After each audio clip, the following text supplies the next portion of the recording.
In aviation, the sky is a promise of freedom, but history reminds us it can also be a stage of unthinkable tragedy. Beyond the disasters we all know, there are crashes that shaped flying in silence, forgotten by time, but etched in sorrow. Tonight, we uncover the hidden stories of planes that never made it home, from explosions over oceans to fires that claimed lives on the runway, from human error to corporate failure. These are the next 10 aviation tragedies that rewrote the rules of flight and changed forever how the world looks at the sky. In the world of aviation history, some of the darkest moments are not the ones where planes fell out of the sky from violent storms or collided in mid-air, but rather those were invisible flaws in design and tragedies in human response became the deciding factor between life and death. The Ermenonville air disaster of 1974 and Saudi Arabian Flight 163 in 1980 are two examples of this haunting reality. Two stories that stand as warnings that even when a flight begins like any other, even when everything appears normal, disaster can come not from the skies, but from within the machine itself, or from the way decisions are made in those final minutes. Turkish Airlines Flight 981 had lifted off from Paris on a clear March day bound for London. It was a McDonnell Douglas DC-10, a wide-bodied jetliner that symbolized the new era of air travel in the 1970s, capable of carrying hundreds of passengers across continents with speed and comfort. But hidden beneath its cabin floor, in the design of its cargo doors, was a flaw that had already been flagged by engineers and even experienced in smaller incidents. The DC-10's cargo door was designed to open outward, unlike many other aircraft doors that open inward. This design saved space and allowed for more luggage, but it also created a risk. If the locking mechanism failed under pressure, the immense force inside the pressurized cabin could blow the door outward. Warnings had been issued after a near disaster 2 years earlier. But instead of immediate redesign, modifications were left half done and instructions passed along without urgency.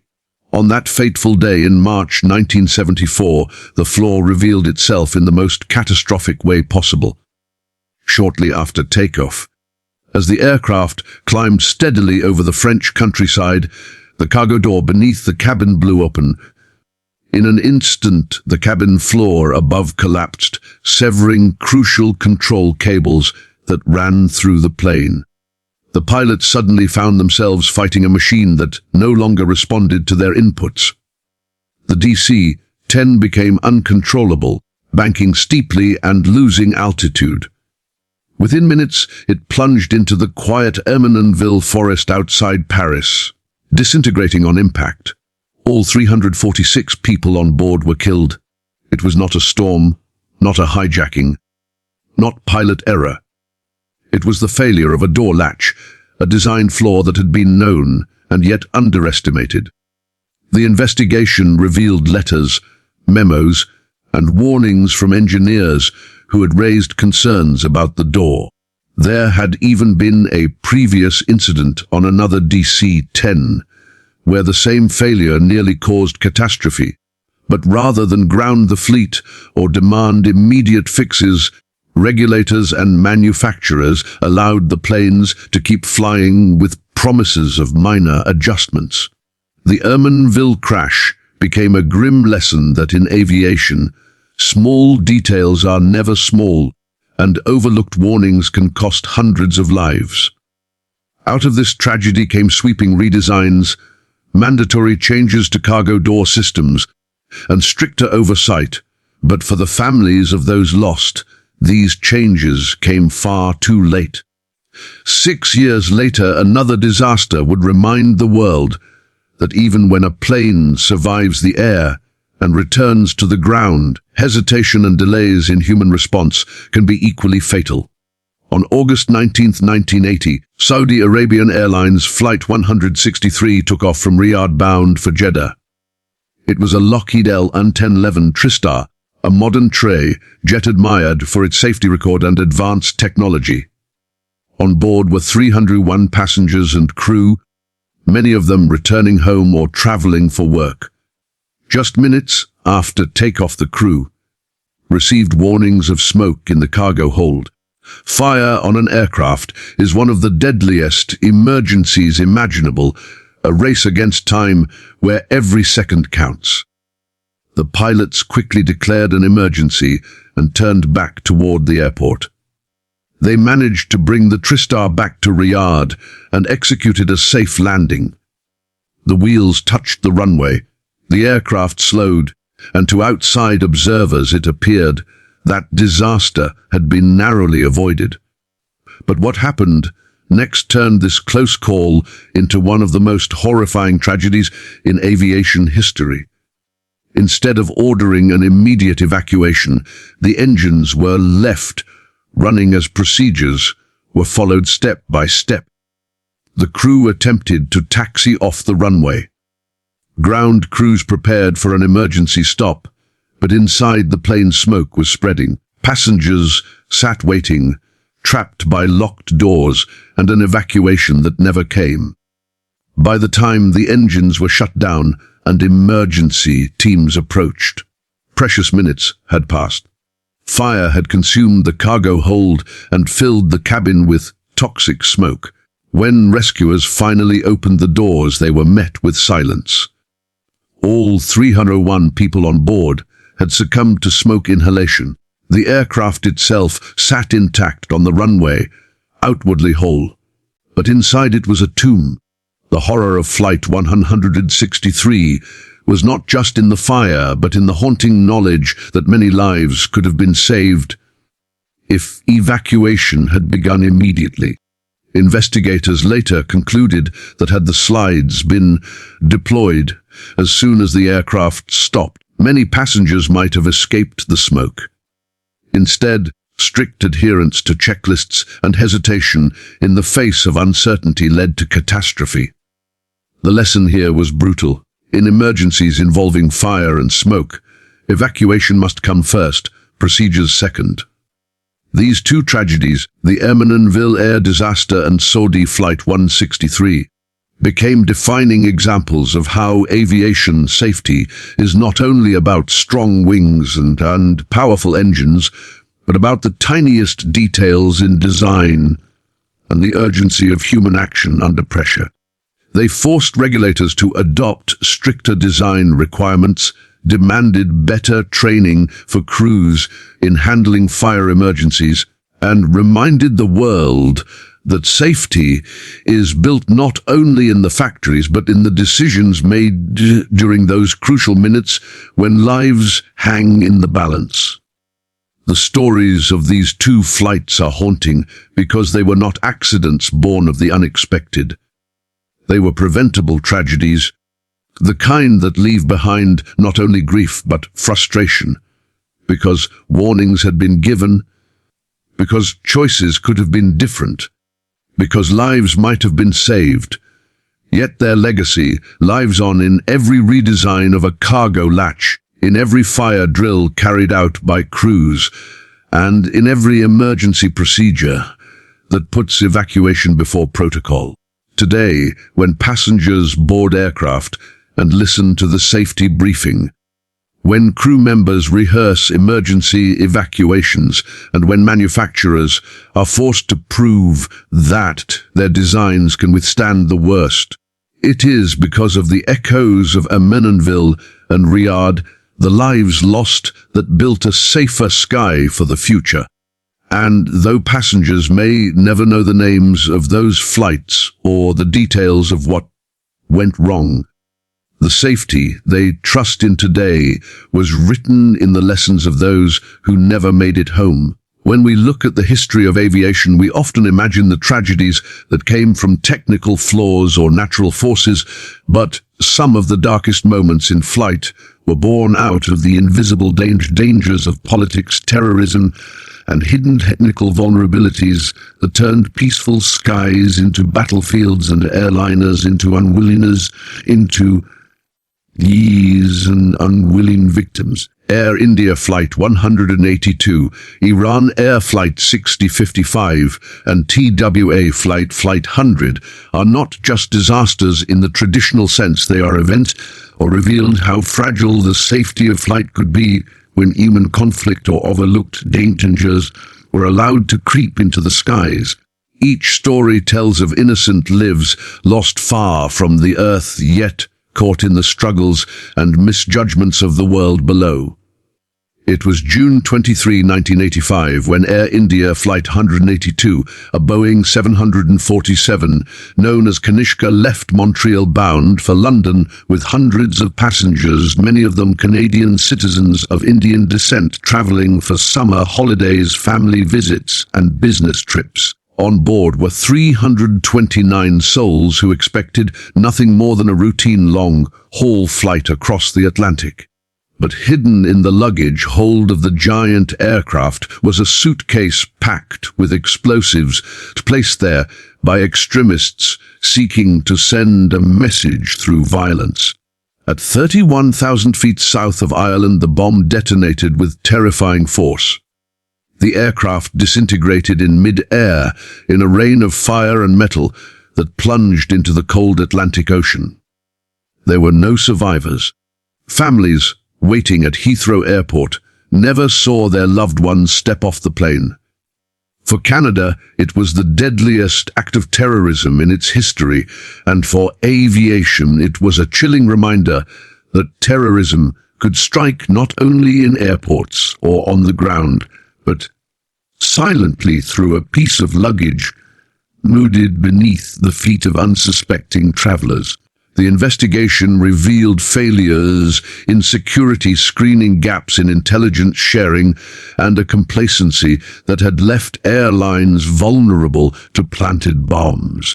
Air India 182 became a case study in how the world needed to confront aviation terrorism with stronger baggage checks, better coordination between governments, and a recognition that terrorism did not recognize borders or passengers. The grief of the families was compounded by years of trials, inquiries, and the knowledge that this disaster might have been prevented.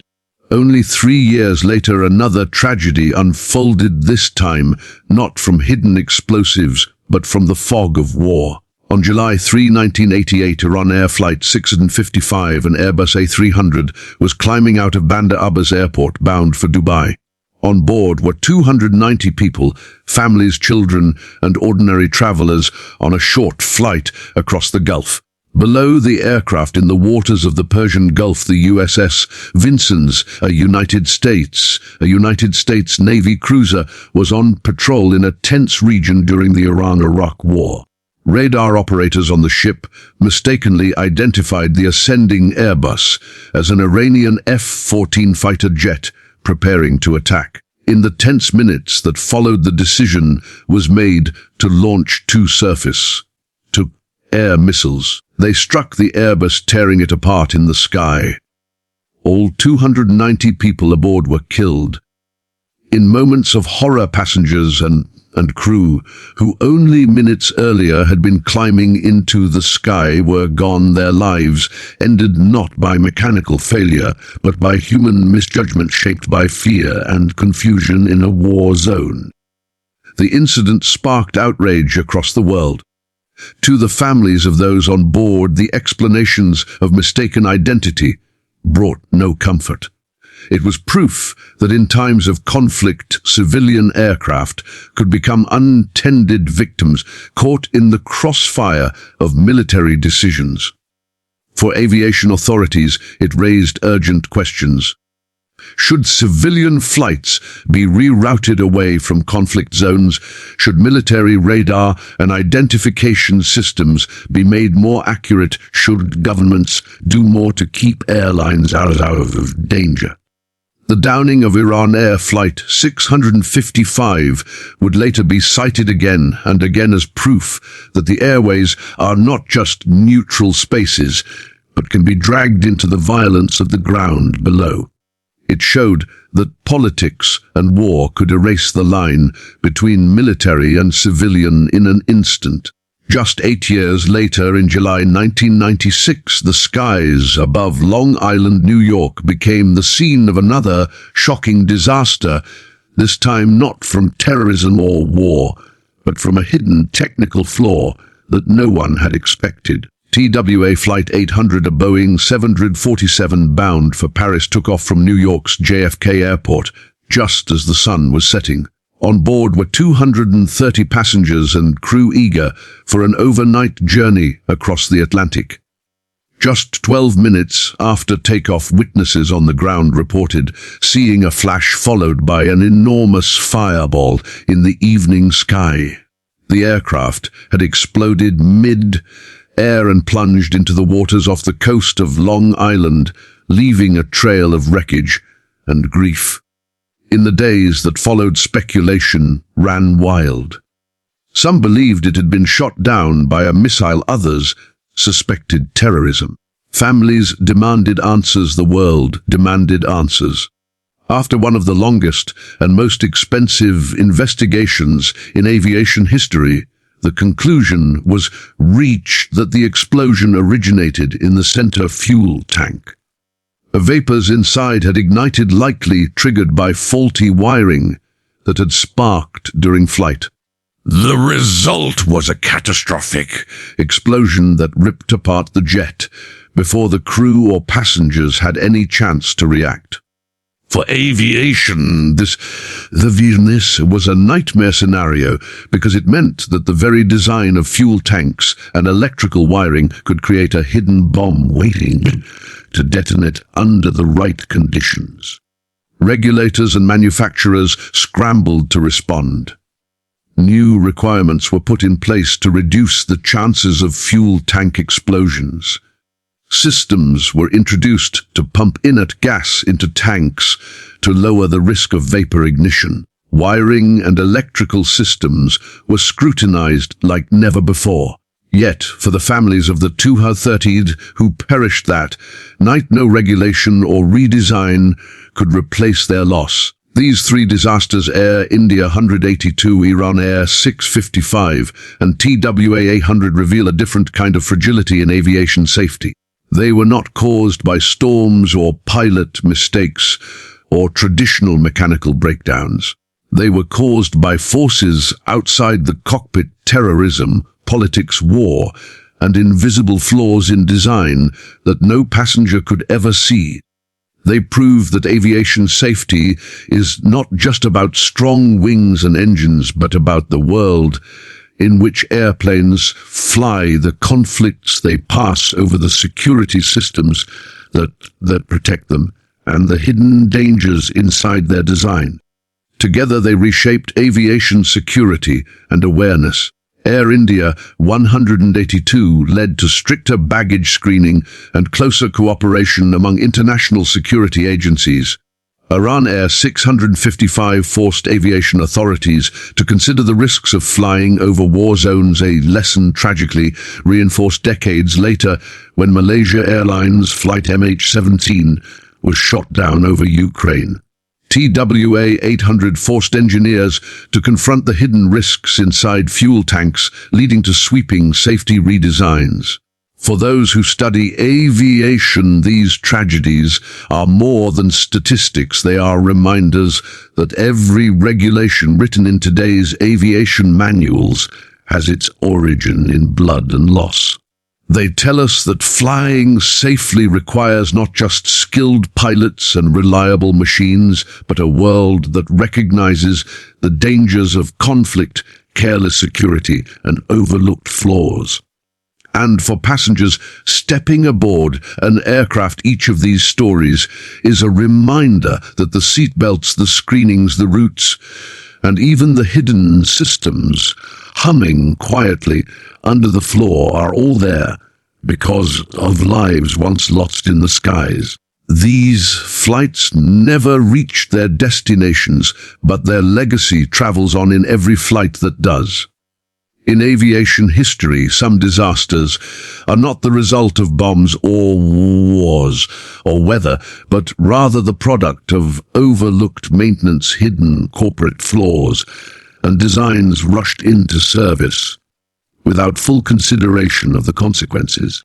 These tragedies are perhaps the most haunting because they feel preventable. They are not born from sudden violence outside of human control, but from decisions made in boardrooms, hangars, and design labs that echo into the sky. The stories of Swissair Flight 111, Alaska Airlines Flight 261, Lion Air Flight 610, and Ethiopian Airlines Flight 302 are among the most powerful examples of how joint standards, corporate oversight, and rush technology can cost hundreds of lives and reshape the way the world looks at aviation.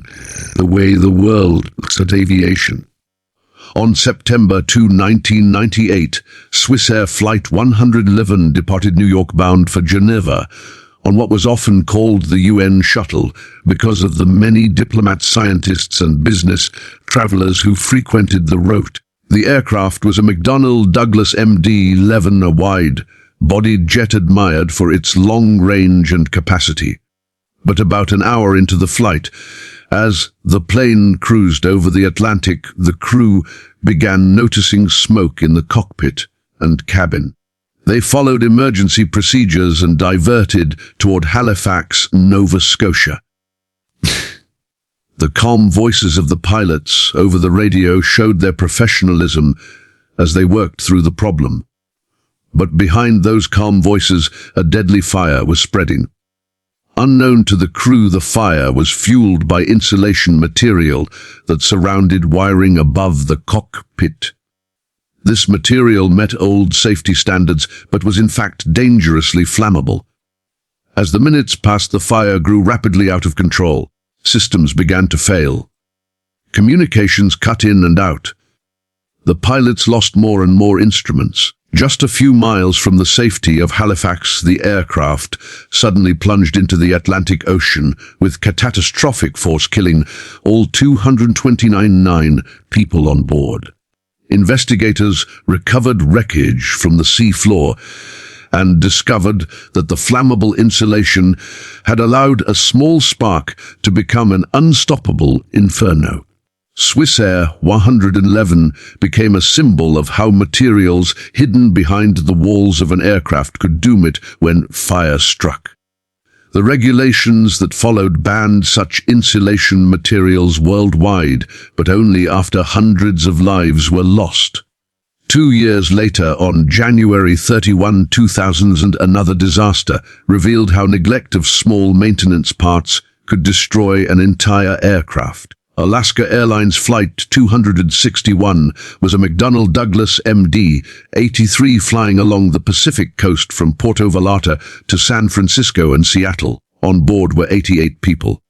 Shortly after takeoff, the crew noticed difficulties with the aircraft's horizontal stabilizer, the surface that controls the pitch of the plane.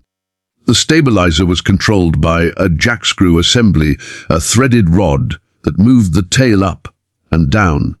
This small but critical component had not been properly lubricated and inspected due to inadequate maintenance practices. As the crew struggled to regain control, the jackscrew threads finally stripped completely and the stabilizer jammed.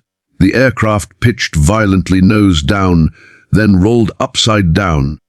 The pilots fought desperately, trying to steady the jet, even inverting it briefly in an effort to regain control. But the damage was irreversible. The MD-83 plunged into the Pacific Ocean, killing everyone aboard. Investigators found that maintenance records showed the jackscrew had been neglected for too long, and that the airline's procedures for oversight were dangerously inadequate. This was not a failure of engines or weather, but of paperwork, lubrication schedules, and corporate cost-cutting. Out of the wreckage of Flight 261 came stricter maintenance standards, inspections and requirements for more rigorous oversight. But again, those changes came only after lives were lost. Nearly 2 decades later, 2 tragedies would unfold that shook the entire global aviation industry to its core. Lion Air Flight 610 and Ethiopian Airlines Flight 302 both involved the Boeing 737 MAX, a new variant of the world's best-selling aircraft. The MAX had been designed quickly to compete with Airbus's A320neo and featured larger, more fuel-efficient engines. But the placement of those engines altered the aircraft's aerodynamics, making it more prone to pitching up. To counter this, Boeing introduced an automated system called MCAS, designed to push the nose down if sensors detected the aircraft climbing too steeply. The problem was that this system relied on a single sensor, and pilots were not fully informed about its existence or trained to handle it. On October 29, 2018, Lion Air Flight 610 took off from Jakarta, Indonesia. Almost immediately, the MCAS system began receiving faulty data from a malfunctioning sensor. Believing the plane was climbing too steeply, it repeatedly forced the nose downward. The pilots fought to pull the nose back up, but the system activated again and again. Within minutes, the aircraft plunged into the sea, killing all 189 people aboard. Investigators quickly began looking at the MAX, and questions grew. But before answers could come, another tragedy struck. On March 10, 2019, Ethiopian Airlines Flight 302 took off from Addis Ababa, Ethiopia. The same flawed system activated after takeoff, driving the nose of the plane down.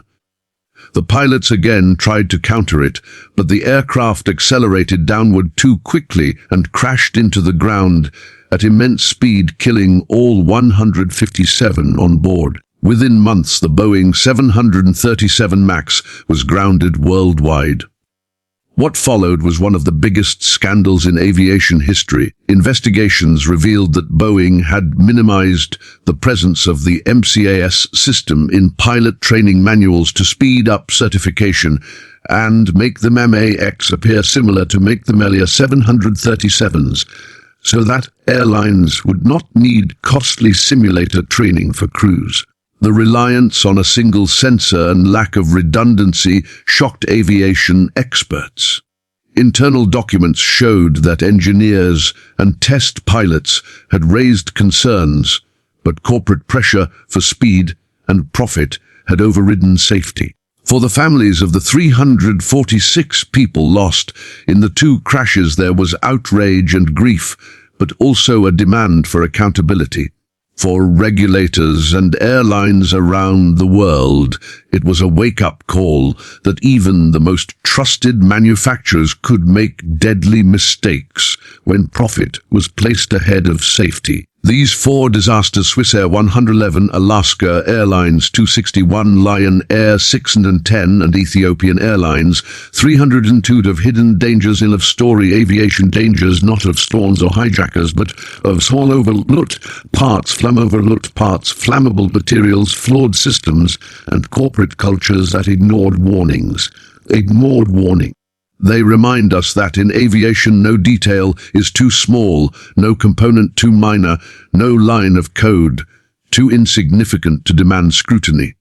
They also remind us that maintenance is not paperwork, but life itself, that training is not a formality, but the last defense against catastrophe, and that corporate responsibility is not an option, but an obligation when hundreds of lives are entrusted to an aircraft. The legacy of these flights is written in stricter rules for materials, stricter inspections for components, deeper oversight of corporate decisions, and a global awareness that rushed designs can endanger the very people they are meant to serve. Today, when passengers step aboard a plane, they do so under safety standards shaped by these tragedies. When fire-resistant materials surround them, when pilots receive deeper training, when systems are tested with redundancy, and when regulators demand full transparency, it is because of the lessons carved in loss by these flights. Yet even with safer skies, the memory of those moments remains heavy. Swissair 111 ended only minutes from safety. Alaska 261 ended after a desperate fight against failing machinery. Lion Air 6710 and Ethiopian 302 ended because of a hidden system no passenger knew existed.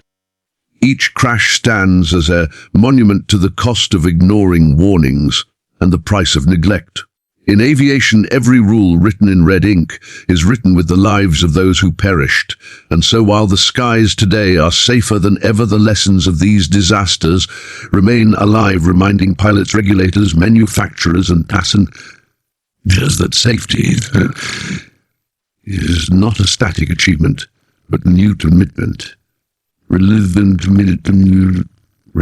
with every flight. In the end, the crashes of Swissair 111, Alaska Airlines 261, Lion Air 67, and Ethiopian Airlines 302 remind us that aviation safety is written in sacrifice. Every regulation tightened, every system redesigned, and every inspection made more rigorous carries the silent voices of those who never made it home. Their stories are not only tragedies, but warnings carved into the future of flight, so that others may live. The sky will always carry risk, but it also carries hope. And the greatest tribute we can pay to those lost is to ensure their lessons are never forgotten.